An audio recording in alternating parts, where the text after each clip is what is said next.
Boa noite! Tudo bem, gente? Que bom ver vocês de novo participando da live hoje. Vamos ter muita coisa boa com a nossa psico Luísa. Olá, boa noite, Pati. Boa noite. Boa noite, Duda. Andréa Barcelos, boa noite. Vamos chamar aqui a Luísa. Thalita, boa noite. Oi, Fê, tudo bem? Oiê! Oi, boa noite. Tudo bem? Como é que tá? Tudo bem. Que bom. Pessoal, então hoje a gente vai finalizar, né, a conversa com a Luísa sobre a terapia ABA, para vocês poderem então entender um pouco mais, né, de como é que funciona essa terapia. Sintam-se à vontade então para compartilhar, para mandar dúvidas, que a gente vai estar respondendo hoje bastante coisa, certo? Lembrando, então, que todas as lives que a gente faz aqui nas quartas e nos domingos, elas ficam salvas lá no YouTube, tá? Então, elas vão passar todas lá pro canal da Joy, pro YouTube. Então, é só vocês digitarem lá Joy Espaço de Desenvolvimento Infantil. E lá nos vídeos vocês vão encontrar todas as lives que a gente fez até o momento, inclusive essas falando de terapia ABA com a Luísa. Certo? Luísa, Isso. então é E um também, prazer. Fale. não, se alguma dúvida não for respondida ou vocês precisarem entrar em contato, podem falar diretamente comigo ou com a Carol, ou também nos nossos perfis, né? Ou da Joy ou da Tento Olhar, que aí uma de nós responde. Isso aí, às vezes não dá tempo da gente responder tudo, né, gente? Mas vocês podem estar entrando em contato com a gente sem problemas, certo? Outro lembretinho aqui, tem um aviãozinho aqui embaixo da tela. Então, esse aviãozinho ele serve para compartilhar a live, para vocês poderem mandar a live para alguém que vocês possam achar que possa interessar esse assunto.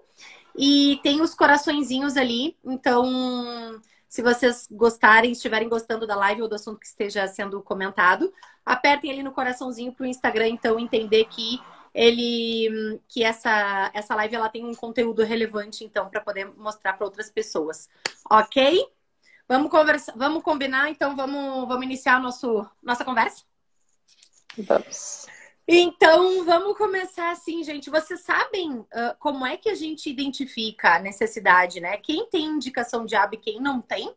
Então, a Luísa vai estar iniciando a nossa conversa hoje e dizer como que a gente sabe que uma criança precisa de aba ou não.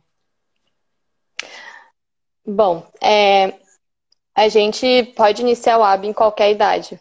Então, pode começar sendo criança, pode começar sendo adolescente, pode começar sendo adulto também. Normalmente, a indicação vem do médico, na E eu falo maior em criança aqui, parte, tá, gente? Porque a clínica ela é hoje mas voltada para criança, mas enfim, isso. pode se iniciar em qualquer idade, né? A maioria dos nossos pacientes daqui em Porto Alegre também são crianças, mas temos alguns adolescentes também. Mas só para dizer que existe trabalho ABA em todas as idades. Normalmente o encaminhamento vem do médico, né? Alguns casos os pais já estudam e buscam, e aí procuram o ABA por interesse mesmo, por vontade própria. Mas a nossa maior indicação seriam questões comportamentais mesmo. Mas a gente atua como comportamento. É tudo aquilo que a gente faz. A gente atua no ensino de habilidades novas também. Então, comunicação, a gente auxilia na fala. Não é o mesmo trabalho que uma fono faz. Muitas vezes a gente vai trabalhar em conjunto, né? Mas a gente auxilia também a questão de motricidade, imitação, leitura, escrita.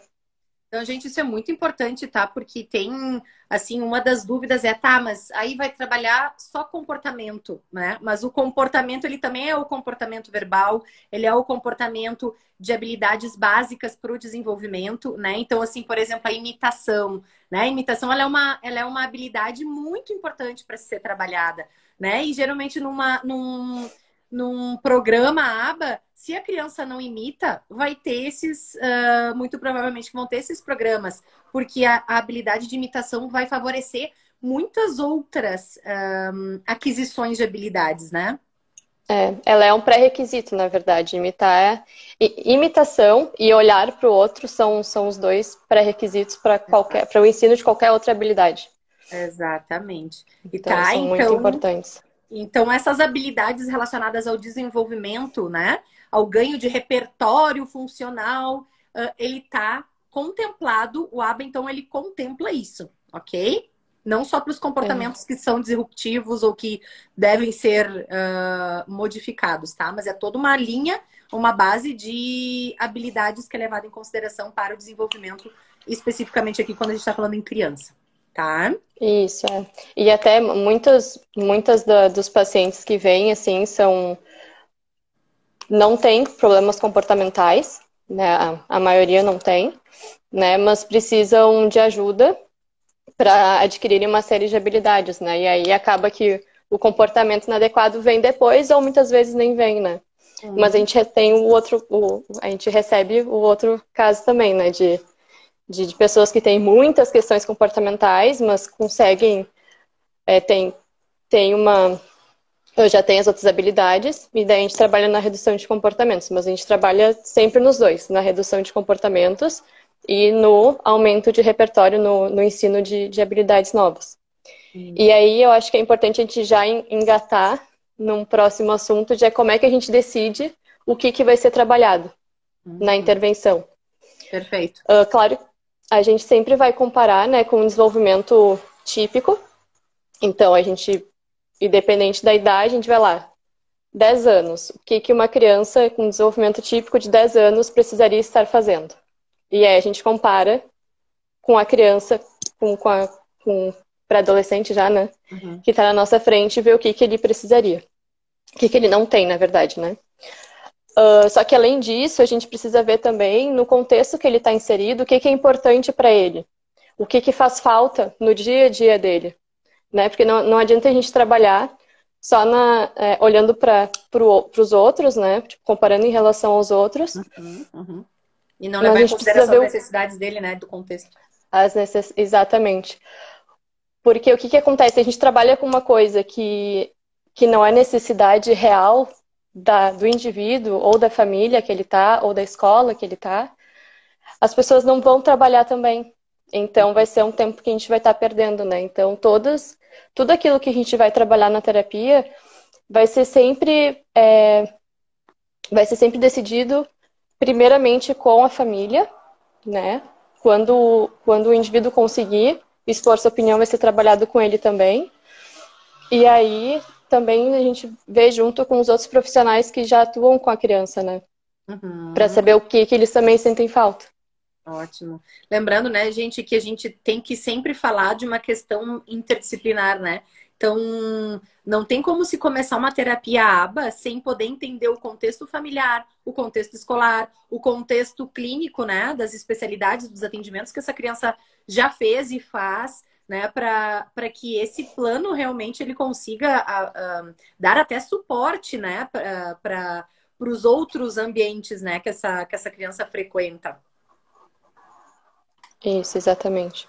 Até estava vendo numa live ontem que terapia não é mais só dentro do consultório, né? E que não existe mais aquele profissional, quer dizer, até existem, né? Mas não são bons os profissionais que só ficam dentro do consultório e só vêm dentro do consultório, né? O indivíduo tem 24 horas no dia e a gente precisa estar nesses outros ambientes também, né? E preparar essa pessoa para esses indivíduos também. E aí, se a gente pensar na questão da pandemia e da quarentena, para a gente ficou muito claro assim, o quanto isso é importante, porque de uma hora para outra tudo parou, as terapias tiveram que encerrar, E, e os pais tiveram que ser pais, professores, terapeutas, trabalhadores, né? Porque os trabalhos continuaram home office, tiveram que limpar toda a casa sozinhos. Então, assim, os pais que não sabiam o que as crianças ou que os filhos estavam fazendo ou que faziam na terapia ficaram completamente perdidos. E os Uhum. pais que tinham o mínimo de noção ou tinham um suporte, eles conseguiram lidar um pouco melhor com isso. Uhum. Então, é claro que a gente não vai achar que vão ter muitas outras pandemias assim, né? Provavelmente em algum momento vai ter, mas não é o caso agora. Mas a gente precisa deixar, se a gente não trabalhar em conjunto, a gente não vai conseguir deixar os pais com as ferramentas necessárias, né? Uhum. E se Uhum. eles não fazem as intervenções diariamente e não implementam no dia a dia, o nosso trabalho não está sendo feito, né? Então, não, como eu Exatamente. falei antes, é quase como uma perda de tempo mesmo. E até para facilitar a capacidade de generalização, né? Então, assim, para a criança, o que que é a capacidade de generalização? É a criança poder aplicar aquilo que ela aprende em todos os contextos e com todas as pessoas ou demandas que aparecem em frente a ela. Então, ela não pode aprender por exemplo, a agir de uma maneira somente com uma pessoa ou com o aplicador, né? Ou com o pai. Ela vai ter que poder generalizar isso lá para a professora na escola, para os colegas, para os vizinhos, para os amigos, né? Então isso ele tem que essa capacidade ela tem que acontecer em todos os contextos que essa pessoa está inserida. Então isso é que a gente chama de capacidade de generalização e por isso também que o ABA ela acaba acontecendo quando precisa na terapia. Senão ela vai ser na casa da criança, vai ser na escola da criança, vai ser no parque, vai ser no supermercado, vai ser aonde precisar, né? E vamos Exatamente. lembrar que, assim, ó, tem muitos médicos ainda que não entendem muito diabo, né? Vamos colocar assim. Então, assim, vale. Hoje a gente tem visto que muitos pais eles já têm ido atrás, né? Então, quando eles veem ali que hoje o ABA, ela é a terapia, né? Padrão ouro para crianças com autismo. Então, muitas vezes elas já chegam no médico, né, no neuropediatra com essa demanda, né? Então, assim, hoje, como é que tu vê, assim, como é que tu vê não, Luísa? Hoje, quais são, assim, quem é que pode ser supervisor? Então, explica para as pessoas, assim, como é que é a estrutura de uma terapia ABA, né? Que a gente tem supervisores, a gente tem os aplicadores, quem são esses supervisores? Explica pra gente um pouquinho. Bom, é uma questão é, um pouco, não é delicada, mas é que assim, no Brasil a gente não tem nenhuma certificação, né? Não existe a profissão analista do comportamento Uhum. regularizada no Brasil hoje, né? Então, Diferente o dos que a Estados gente Unidos, faz? né? E de outros Isso, países da... exatamente. Nos Estados Unidos eles têm uma organização, né, que lida e que certifica, então, a profissão analista do comportamento. E aí eles vão ter uma série de... Eles têm um código de ética, eles têm níveis diferentes do analista do comportamento. Enfim, aí a cada nível... Então, se tu for aplicador, tu é um nível. Se tu for supervisor, tu é um nível. Aí tem os supervisores acima. No Brasil, infelizmente, isso ainda não existe. Então, hoje é supervisor aquela pessoa que tenha, então, uma especialização, né? Uhum. Só que na prática não é bem assim que acontece, né? Existem pessoas que têm curso de 2, 3 dias em aba e se diz supervisor, e como no mercado tem um baixíssimo número de supervisores ou de pessoas aptas a supervisionar, acaba que tem público, né? E Uhum. como é uma profissão, não é uma profissão, né? Mas é um cargo que dá dinheiro, acaba que as pessoas entram, Uhum. né, um pouco pelo dinheiro e aí acaba que não são preparadas. Daí o que a gente recomenda, né? É que todo mundo, todos os pais, todas as famílias que forem buscar, tanto o aplicador quanto o supervisor, que peça o currículo, né, para ver exatamente os cursos que fez, a faculdade que O fez, certificado, né, da o especialização, né? certificado, para ver a quantidade de horas, para ver se foi um curso mesmo de 1 ano e meio, 2 anos, para ver onde foi feita essa certificação também, né? Se daqui a pouco se foi feita aqui no Brasil, se foi feita fora, enfim, para saber mesmo, né? E isso vale para qualquer outra profissão, né? Mas principalmente para quem trabalha com análise do comportamento. Porque não é fácil, gente, né? Colocar uma terapia, fazer todos os programas, né? Que vão ser implementados depois. Toda análise de gráficos depois, toda a parte porque a terapia, ela usa... e daqui a pouco a Luísa vai explicar para vocês, inclusive um programa, né, onde se registra todos os dados, né? Então, assim, ela tem uma estrutura bem peculiar, né? Diferente do restante, né? Das especialidades que a gente está acostumada, né? Então, tem que ter uma pessoa que entenda muito bem de comportamento, né? E que saiba muito bem dessa elaboração e interpretação de tudo isso que vai chegando a cada terapia, né? Não, e que trabalhe também, e que tenha a parte prática também, né? Porque para ser analista do comportamento, não, para ser supervisor, principalmente, tu não pode ter só a parte teórica, né? Tu precisa ter a parte prática também. Então, assim, até hoje eu tenho supervisão, né? Eu pago a minha própria supervisão, porque eu preciso também. Eu também não sei de tudo, eu sou super nova, não tô há tanto tempo assim trabalhando em análise do comportamento, né? Então, se a gente for pensar, um analista do comportamento vai ter 10, 15 anos de profissão. Então, eu ainda estou na metade desse caminho, né? Mas, mesmo assim, eles também têm as suas supervisões, né? Então, isso é muito importante dentro da área. Para o supervisor em si. O aplicador já é um pouco diferente, né? Como é uma terapia que ela é intensiva, ela precisa de muitas horas semanais, por um lado, não pode ser uma pessoa que tenha tantas especializações assim, porque senão acaba que aumenta o valor da hora dela. Por outro, não pode ser alguém sem nenhuma experiência ou nenhuma teoria para fazer um bom trabalho, né? Então, hoje, na verdade, então, assim, quanto menor a experiência do aplicador, maior vai ter que ser os horários de supervisão, né? Maior vai ter que ser a supervisão com ele. Mas também não se tem muita regra sobre quem pode implementar o ABA. O que acontece é que alguns são estagiários, todos já na faculdade, pelo menos, né? Aqui em Porto Alegre, a gente trabalha bastante, são estudantes ou profissionais da psicologia, da pedagogia, psicopedagogia, e em Caxias a gente trabalha com terapeuta ocupacional, né? Aqui até que não tem tanto. Já tivemos, mas não tem tanto. Porque aqui a gente não tem tantos terapeutas ocupacionais assim disponíveis. Mas... Só para poder explicar, tá, gente? Por que a gente tem... E hoje na clínica, a gente tem somente aplicadores TOs, tá?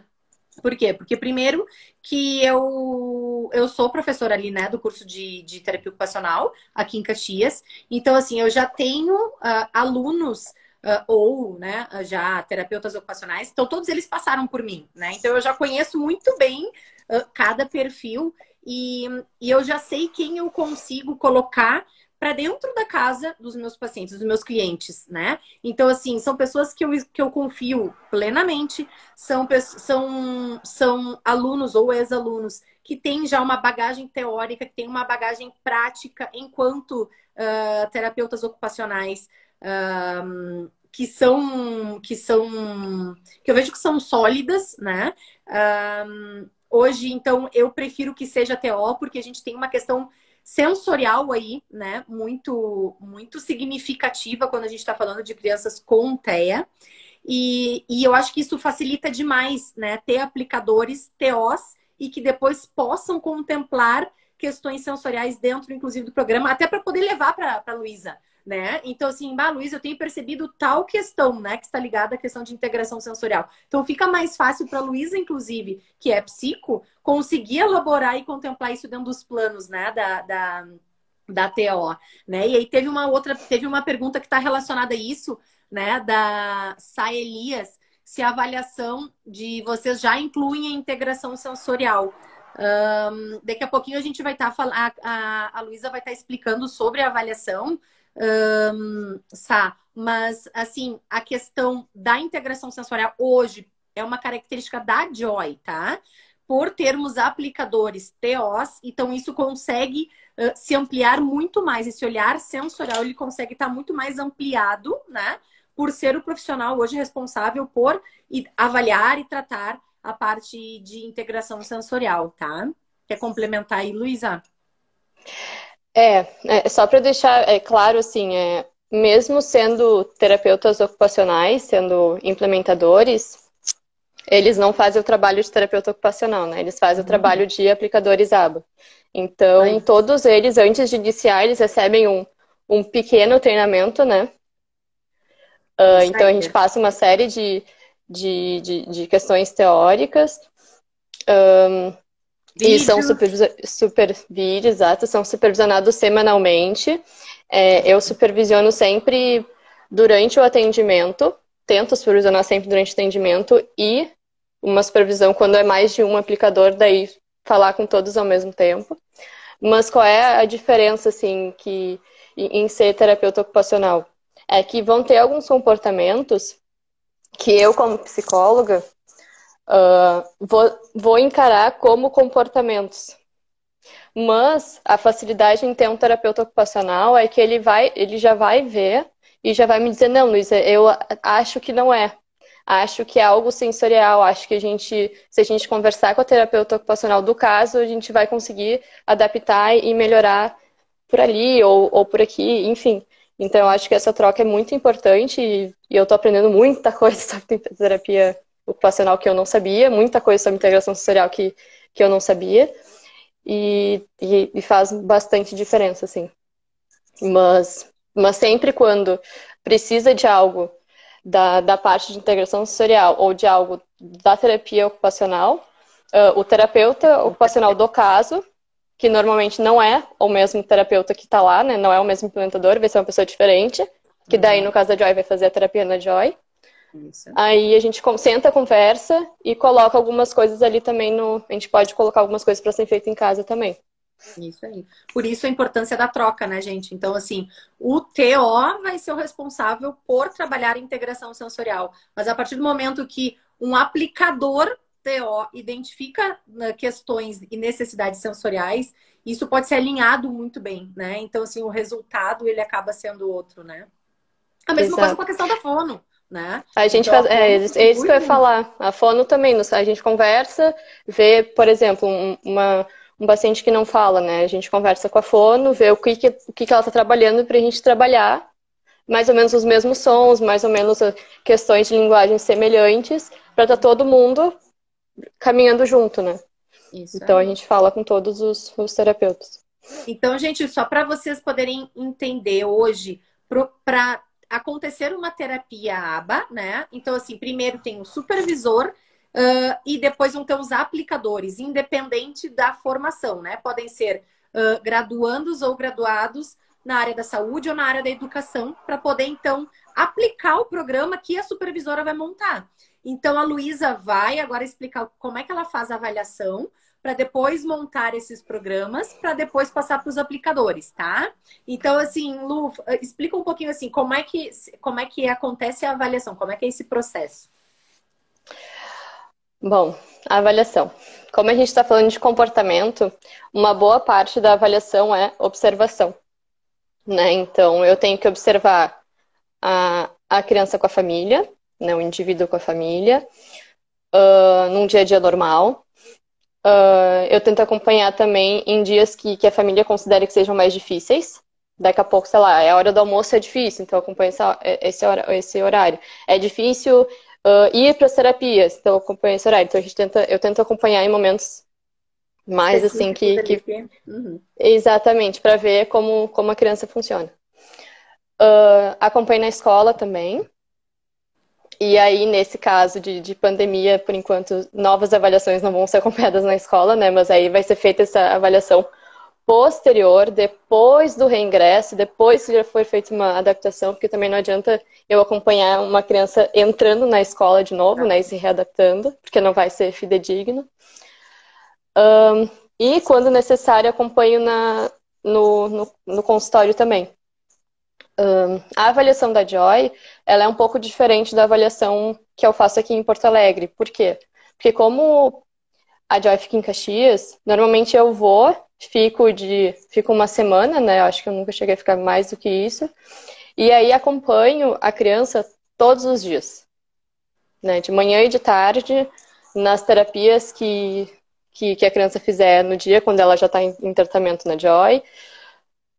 Às vezes até de noite já fui no final de semana também.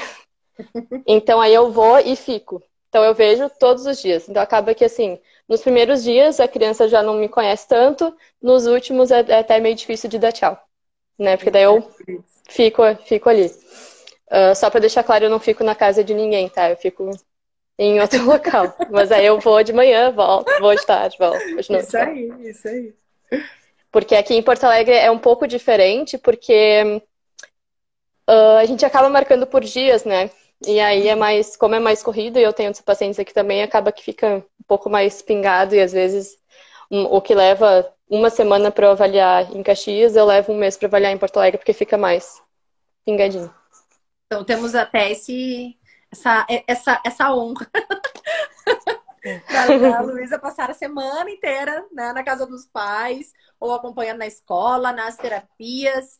Então ela acompanha mesmo realmente a rotina dessa criança, para realmente ela poder entender, né, observar como é que está esse desenvolvimento, quais são os comportamentos, quais são as dificuldades, quais são as demandas do pai, da criança, dos terapeutas, dos professores. Então é um monte de coisa, né, gente? É um monte de dado que ela vai Exatamente, pegando, né, para poder auxiliar depois. E aí eu converso com o máximo de pessoas que eu conseguir. Então, converso na escola com a coordenação, com a diretora, com a professora, com a monitora, se tiver, com os colegas no recreio, eu vou conversando assim, vou buscando informação. Converso na clínica, então, com os terapeutas, ou em casa, com mãe, pai, avó, quando tá, irmão, quando tem, babá, enfim. Falo com todo mundo, observo o paciente, para daí decido então qual instrumento de avaliação, né, vou usar, porque existem alguns instrumentos de avaliação que a gente pode escolher, mas até não vou entrar nisso porque é muito caso a caso, né? E aí avalio então observo os comportamentos, avalio as habilidades, e aí no final eu sempre tenho uma conversa com os pais ou com quem mora na casa, né, para saber então qual é o ponto de vista deles, né? O que eles querem, o que é difícil, o que é muito fácil, o que ajudaria a melhorar a qualidade de vida, o que eles esperam do indivíduo. E aí, para a gente começar a alinhar objetivos, e aí daí eu corrijo toda a avaliação, faço um relatório,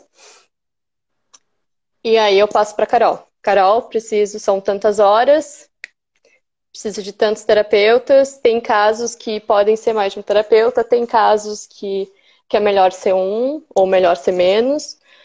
Em geral, não vai passar de 3 terapeutas, mas... E aí depende do número de horas também, né? A carga horária ideal são 40 horas na semana. É muito, é muito.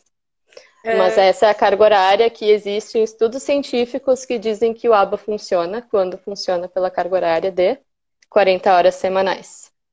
E aí, gente, a gente está falando, lembrem que a criança não vai estar sentadinha num consultório, numa clínica, fazendo atividade 40 horas por semana, né? Porque isso não existe, né? Então, assim, a terapia vai estar acontecendo 20 horas na escola, se a criança fica, né, vai para a escola todos os dias e fica com essa carga horária. Isso a escola permite. Exatamente, tem esse ponto, né?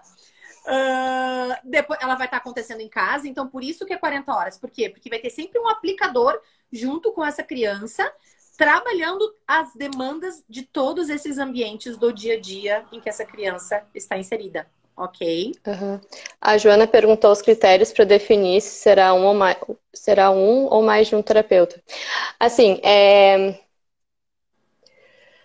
não tem, na verdade, um critério, né? Quando a gente consegue que seja um terapeuta só, a gente pega um terapeuta só, né? Mas crianças que precisam de muitas horas semanais, por exemplo, 20 horas semanais, às vezes a gente não consegue um terapeuta só, daí a gente pega dois. Eu só não gosto de que tenham vários terapeutas, tipo, 4, 5, porque aí são muitas pessoas fazendo uma mesma intervenção e é mais difícil que o trabalho fique alinhado, né? O ABA. E como o nosso trabalho tem que ser extremamente alinhado, então se a criança vai ter mais de um implementador, tem que ser, aos olhos da criança, praticamente a mesma implementação. Por isso que a gente trabalha com um número de até 3 implementadores, mas depende muito de caso a caso, né? Isso. Aqui na Joy a gente tem 2, né? Nas terapias a gente tem 2 ou 1. Normalmente né? são 2 ou 1. Tem uma. Pode terminar.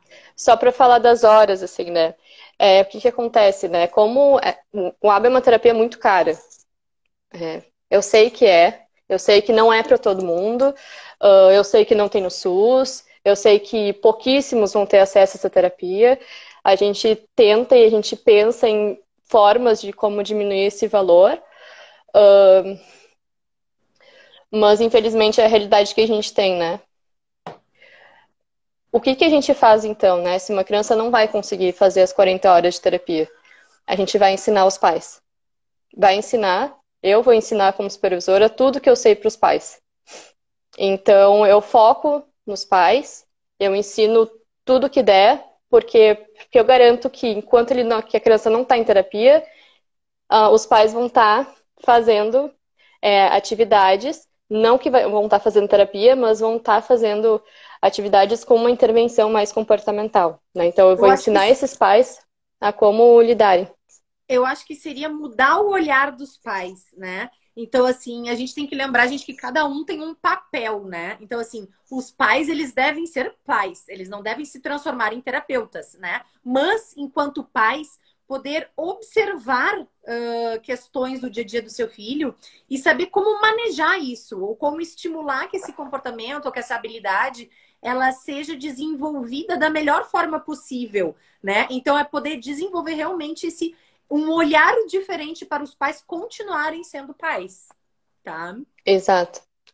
E até eu trabalho muito assim em contato com a família, não é algo exclusivo meu, né? Mas é que existem vários estudos dizendo da importância dos pais estarem dentro do tratamento e saberem o que acontece no tratamento. Até porque, como é uma terapia onde em Caxias eu sou supervisora, eu não estou no dia a dia, alguém precisa ver o que está acontecendo. E se eu não instruo bem os pais, eles precisam saber se o que está sendo feito está certo ou não está certo, né? Eles precisam ter esse olhar também, eles precisam ser críticos para ver se o que está acontecendo está fazendo sentido para o filho deles ou se não está, né? Então, Exatamente. Por isso também que a gente trabalha com os pais. E com a escola também, né? Em Caxias eu tenho uma experiência muito boa com as escolas, bem melhor do que aqui em Porto Alegre. As escolas são muito mais receptivas do que aqui, por incrível que pareça. Então eu converso muito com a coordenação, eu converso muito com o professor de educação especial, com o professor... esqueci a palavra. Mas com o professor da criança. Cuidador também? Com o cuidador que também, quando tem.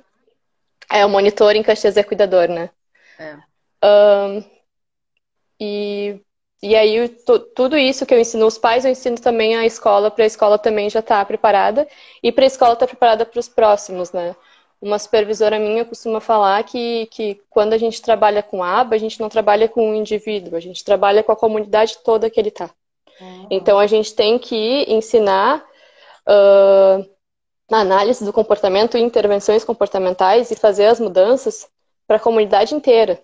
Então, não só para ele, não só para a casa dele, é para a casa dele, é para o bairro, é para a escola, é para para a família inteira dele, E aí a né? gente Então, lembra ali o que a gente falou na semana passada, na quarta-feira, sobre a questão da gente acabar estimulando um comportamento que a gente quer transformar ele, né? Então, deixar com que ele não seja tão disruptivo, vamos colocar assim, e que ele seja mais funcional. E às vezes a gente acaba não se dando conta de que a gente está reforçando aquele comportamento que a gente quer mudar, né? Então, assim, não adianta ter toda uma estruturação para que um comportamento em questão ele seja trabalhado e estimulado de uma maneira e ele chegar, por exemplo, na escola, né? Vamos pegar a escola aqui como exemplo, e a escola acabar reforçando ele de uma outra maneira, né? Para que aquele comportamento aconteça em vez de mudar, sem se dar conta, né? Então a gente faz isso a todo momento, né? Então por isso que é muito importante essa análise funcional do comportamento, de ter um mesmo tipo de conduta, de manejo, para que realmente esses comportamentos e esse plano ele consiga ser,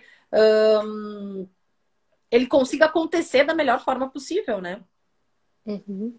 E é aí que entra o implementador aba na escola, né? Porque a gente sabe, numa sala onde tem, vamos chutar um número baixo, 25 alunos por sala, que não é a realidade, né? A maioria vai ter 30, 40 alunos numa sala. Como é que uma professora e uma monitora vão conseguir lidar, né? E enxergar todas as oportunidades e dar todas as ajudas que o indivíduo vai precisar, né? Então, alguns indivíduos vão precisar, então, de alguém que esteja lá o tempo todo, pelo menos uma boa parte, para ser esse facilitador, né? E, gente, a gente não tem somente. Hoje as pesquisas mostram, né? 40 horas. Mas, bom, vamos trazer para a nossa realidade. Hoje a gente tem pacientes que fazem 10 horas de aba, né? Então, assim, hoje é o que. Daqui a pouco até o que se indica para o início, ou o que o plano, né? O que judicialmente se consegue. Então, a gente tem que ver todas as realidades, né? E não somente achar que, bom, toda criança que for fazer aba vai ter que fazer aba por 40 horas, tá? Então, isso não é uma regra, ok? É, a gente trabalha com o que a gente tem. Mas, assim, Exatamente. tenho pacientes também daqui de Porto Alegre, né, o caso de Caxias, mas que a família não tem condição de ter a terapia ABA. Então, eu faço atendimento com os pais uma vez por semana, mas pelo menos eu tenho certeza de que os pais estão sendo instrumentalizados para daí irem atrás ou aí trabalharem com os filhos. Daí a gente trabalha muito com vídeos, enfim. Então, eu não, eu não aplico a aba na criança, né? Mas eu instrumentalizo os pais a, a trabalharem. A desenvolver esse olhar da análise do comportamento, né? Pela análise Exatamente. do comportamento. É isso É, aí. até isso tem um nome meio que. Eu não gosto muito desse nome, né? Mas o nome seria treinamento de pais, né? Que a gente está treinando os pais a serem analistas do comportamento, por assim dizer. É isso aí. E tem uma dúvida aqui da psico Laura Ortega. Quais as principais barreiras para um bom trabalho de aba? Bom, a Laura trabalha aqui comigo, então eu É. sei bem do que ela está falando. As principais barreiras. Comunicação. A principal barreira para um tratamento ABA não dar certo é a comunicação. A gente fala muito, claro, fica muito evidente quando uma criança não consegue se comunicar, né? Então, a boa parte das crianças que as famílias procuram ajuda, não conseguem se comunicar.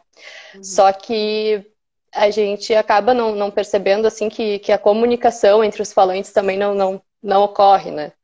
Então, o tratamento ABA não dá certo quando não há uma boa comunicação dos terapeutas com a família, quando não há uma boa comunicação da família com a terapia, com as terapias em si, com a parte teórica mesmo, né?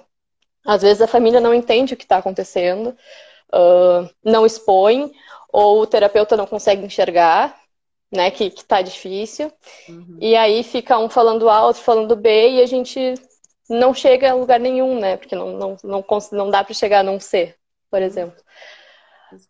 Outra barreira também, que é de comunicação também, mas de comunicação com equipes, quando o indivíduo tem uma equipe muito grande e os profissionais não conversam entre si.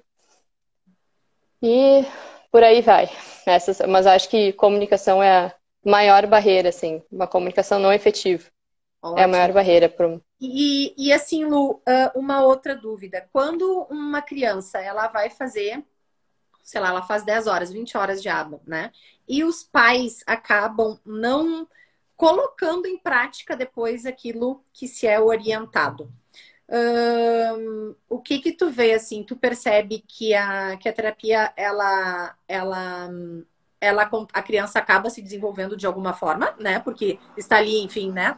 Com os seus aplicadores e com um programa todo voltado para ela. Mas como é que tu vê, assim, essa evolução quando os pais acabam não aderindo à terapia? É bem fácil de ver, na verdade, porque a criança não evolui. Uhum. Então, olha, eu acho que uma criança precisa ser muito resiliente para aprender alguma coisa e manter aquilo mesmo quando todo mundo não te cobra, né? Pelo E quando a ambiente. gente fala de autismo, né, ou com uma criança que tem algum transtorno de aprendizagem, ela Uhum. precisa que todo mundo esteja falando a mesma língua, que todo mundo cobre as mesmas coisas, que todo mundo dê as mesmas oportunidades, né? Uhum. Então a gente precisa estar muito alinhado com essa família, né? A gente já conversou 1 milhão de vezes sobre isso, né? Aqui na Tento a gente conversa o tempo inteiro sobre também. E, e sempre quando eu vejo que os pais não estão caminhando junto, a gente para um pouco, senta com os pais, tenta resolver, vê o que está acontecendo e aí anda mais um pouquinho para frente. Aí para, daí a gente volta para trás, daí conversa de novo, aí vê o que está acontecendo. Aí vai indo. Porque não E aí, adianta andar sem a família, de né? Já novo, né? aconteceu de. De novo, a É, gente já, precisa da família junto. Por mais que seja uma terapia intensiva, que o filho de vocês passe muitas horas com pessoas que estão ali auxiliando ele a se desenvolver, os pais acabam tendo de novo um papel fundamental, né? Até para concretizar, eu acho que isso, né? Para concretizar e manter depois isso, né? é. E para levar para os ambientes que a criança tá, né? A gente também não consegue estar o tempo inteiro e o meu maior objetivo é não estar mais ali, né? É Uhum. ajudar outras famílias. Meu objetivo é ajudar o máximo de pessoas possíveis. Então, eu quero que as famílias passem por aquilo e aprendam, e aí eu consiga ajudar outra, e aí vai assim. A gente já teve que sair de vários casos onde não funcionou assim, né? Acontece, né? Terapia ABA também não é para todo mundo, não é todo mundo que vai gostar, não é toda criança que vai se adaptar também, isso é bem importante, né? Assim como a gente não se adapta a qualquer coisa. E a gente precisa olhar isso também e reconhecer que às vezes o nosso trabalho não é para aquela criança, né? E às vezes a gente precisa reconhecer e dar um passo para trás também. Uhum. O que é o aba mesinha? Aba Que falam mesinha. tanto em mesinha, né? Então tem aí o aba mesinha. Bom, a análise do comportamento é uma ciência que ela tem uma série de características, né? Uma delas é que como para ela ser eficaz, a gente precisa anotar tudo o que está acontecendo, né? Então a gente precisa registrar tudo que a gente está fazendo e como terapeuta em análise do comportamento, o meu trabalho como terapeuta tem que ser igual ao trabalho do fulano como segundo terapeuta, né? Então a gente tem que ser, na prática, a mesma pessoa, assim, fazendo as mesmas atividades, as mesmas teorias, enfim, as mesmas técnicas. Quando a gente vai ensinar uma habilidade, a gente precisa de um ambiente que seja estruturado. Antigamente, os estudiosos que criaram a análise do comportamento e que estudaram sobre a análise do comportamento faziam todas esses estudos em crianças em mesas, né, sentadas na mesa, fazendo atividade, e a intervenção era feita assim, porque estava no ambiente de estudo, né? Só que não necessariamente esse é o ambiente que a gente vai atender.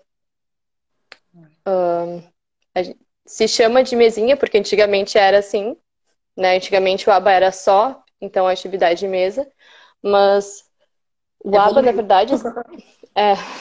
Não, mas sempre teve outras técnicas, né? Mas a gente trabalha com outras técnicas. A mesinha, na verdade, a gente chama de tentativa discreta. Então, normalmente, quando a gente está fazendo atividades na mesinha, a gente está fazendo treino em tentativa discreta, mas não necessariamente a gente precisa fazer esse treino sentado numa mesa. A gente pode fazer sentado no chão, a gente pode fazer em pé, a gente pode fazer em outro ambiente. Mas a gente trabalha também com outras técnicas, né? Que é um ensino naturalístico. Explica para o pessoal o que seria um aba naturalista. Na verdade, aba naturalista não existe, assim, né? É só um... É um nome... Eu acredito que acabaram mudando esse nome para aba naturalista para tirar um pouco da aba da mesinha, como se fossem coisas, opostas e como se fosse se eu trabalho com aba naturalístico, eu não trabalho com a mesinha. Mas na verdade não é isso, né? Como a aba é um grande guarda-chuva, quando a gente faz uma terapia em aba, a gente usa várias técnicas. Então, em algum momento a gente vai trabalhar com a parte naturalística, que é trabalhar no ambiente que a criança já está, ou seja, na casa dela, na cozinha, na sala. Dá para trabalhar ensino naturalístico quando a gente está no consultório também. Se o consultório for, por exemplo, como a Joy, que tem um banheiro adaptado, que tem uma mini cozinhazinha, que tem uma área social para os pacientes ficarem juntos ali, né? Então a gente consegue adaptar o ambiente do consultório para um ambiente mais naturalista. Na pracinha, na escola, enfim. Só que a gente não consegue ensinar todas as habilidades no ensino naturalístico. Algumas habilidades vão ter que ser ensinadas pela tentativa discreta, né? Então, no mesmo atendimento, a gente pode fazer um tempo em ensino naturalístico, um tempo em ensino por tentativa discreta, um tempo por ensino por análise de tarefas, que nada mais é do que a gente pegar um problema, dividir ele em vários. Por exemplo, trocar de roupa, né? O problema é a criança não consegue trocar de roupa, então a gente vai lá e coloca a tarefa, divide a tarefa em várias. Primeiro vai pegar a blusa, vai colocar a blusa pela cabeça, vai colocar o primeiro braço, vai colocar o segundo braço, vai puxar para baixo, vai pegar a calça e por aí vai. E várias outras, né? A gente trabalha com ajudas, é outra técnica, ensino sem erro, que a gente já dá a dica de primeira para a criança, depois a gente vai tirando essa ajuda.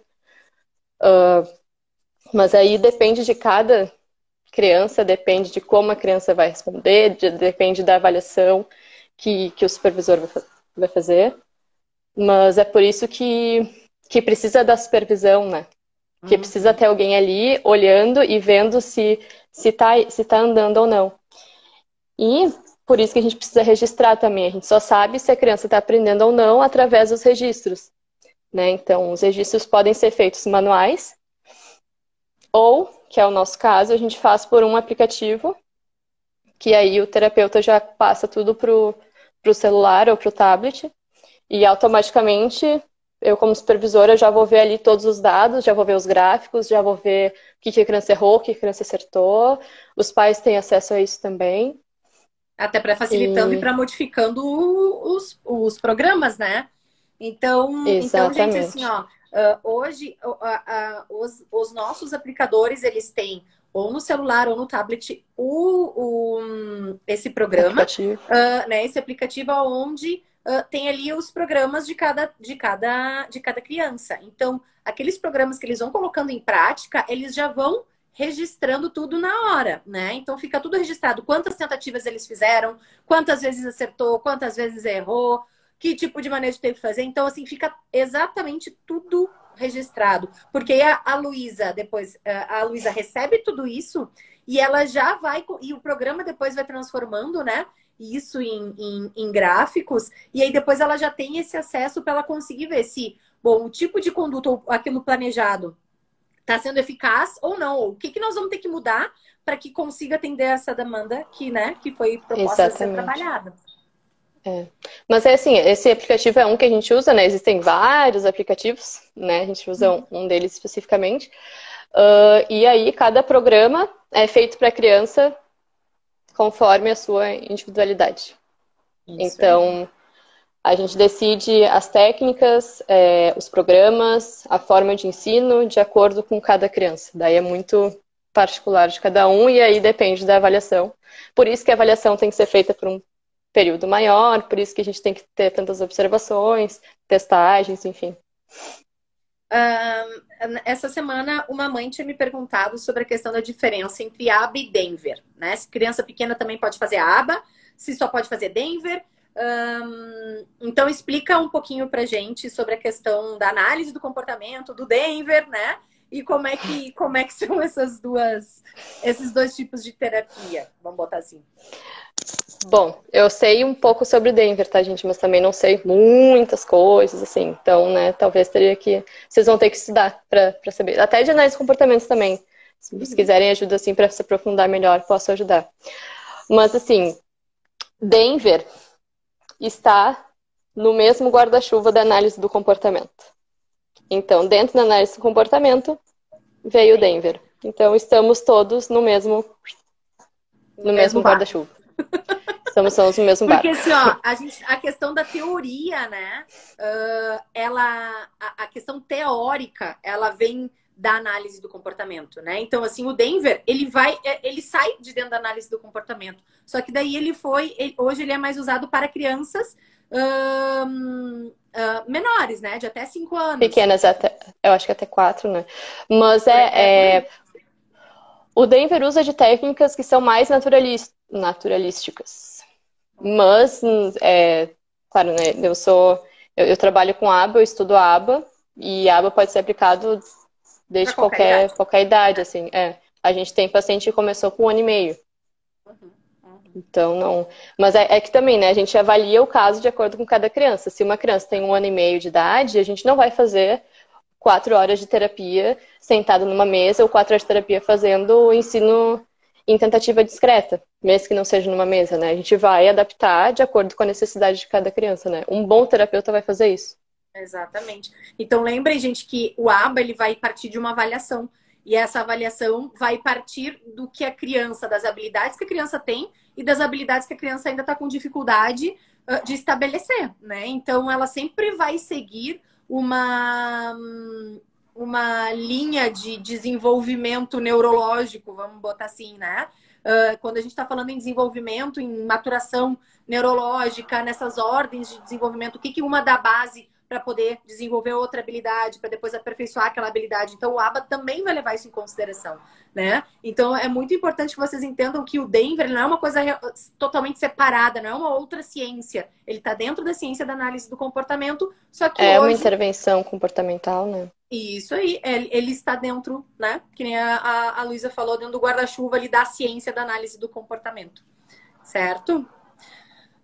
Lu, a gente tem então 5 minutinhos para encerrar a live. Hoje foi mais rápido, né? Viu? Passa voando o tempo. Gente, espero então que a gente tenha conseguido aí tirar dúvidas de vocês poderem sair hoje daqui entendendo o que é uma terapia ABA, qual é o objetivo, né? Qualquer coisa vocês podem estar, então, de novo, como sempre, né? Entrando em contato com a gente. Lu, foi um prazer te ter aqui, então, de novo com a gente. Então, só para fechar, a Luísa, então, é a nossa supervisora hoje, ABA, né? Ela vem para Caxias, ela sai de Porto Alegre toda semana, ela vem para cá para supervisionar nossos casos. Ela também nos dá supervisão de caso clínico, né, para os nossos pacientes que a gente atende lá na Joy mesmo, né, porque hoje a nossa clínica ela atende aí com um viés de análise do comportamento, né, então a gente acaba falando, mas tendo sempre o mesmo objetivo ou o mesmo olhar, vamos colocar assim, né. Então, Lu, queria te agradecer muito, muito, muito. Foi muito bom, aprendemos muito contigo, né? De novo. Obrigada, agradeço também o convite. Agradeço a segunda live, foi mais tranquila que a primeira. Estou à disposição. Sei que as meninas da Joy estão à disposição também. Os meus aplicadores da Joy também estão à disposição. E o pessoal daqui de Porto Alegre também tá, para o que precisar. Obrigada, obrigada. E é isso. Gente, uma boa noite para todo mundo. Boa noite. Qualquer coisa aí que, conforme for aparecendo, a gente vai falando, a gente pode montar uma outra live aí sobre alguma questão específica. Eu queria falar para vocês que quarta-feira, então, a gente vai ter uma live com a Carol, que também é uma aplicadora ABA, né? Terapeuta ocupacional. E a gente vai ter uma live também com uma das nossas físios também, a Paula. Então, elas vão estar falando sobre a intervenção Bobat, de uma forma bem interdisciplinar voltada para o autismo, tá? Então, o Bobat, ele é um conceito de reabilitação que ele pode ser feito por TO, fono ou físio. Ele é muito voltado para a questão da reabilitação neurológica, né? Paralisia cerebral, hemiplegias. E então a gente vai estar dando um enfoque na intervenção da criança com transtorno do espectro do autismo, tá? As gurias vão estar lá na clínica falando com a gente. Então, a gente vai ter uma abordagem, vai fazer uma live diferente. A gente vai fazer uma live a três aí, tá? Então, para a gente poder dar um enfoque e o olhar da terapia ocupacional no Bobat e o enfoque da fisioterapia também no Bobat com crianças com TEA. Tá bom? Bem então, importante. Essa live vai ficar salva lá no YouTube. Ela vai pro YouTube durante essa semana. Então, quem perdeu ou quem pegou ali na metade, pode ir lá, que ela vai estar disponível ainda no final da semana, tá bom? E quarta-feira, então, eu espero vocês de novo para a gente aprender mais um pouquinho sobre outros assuntos aí que são muito importantes no desenvolvimento, então, de crianças com TEA. Certo? Boa noite, gente. Obrigada, então. Tchau, Lu. Boa noite. Nos falamos, então. Tchau, tchau, Carol. Obrigada aí pela presença de todos. Até mais.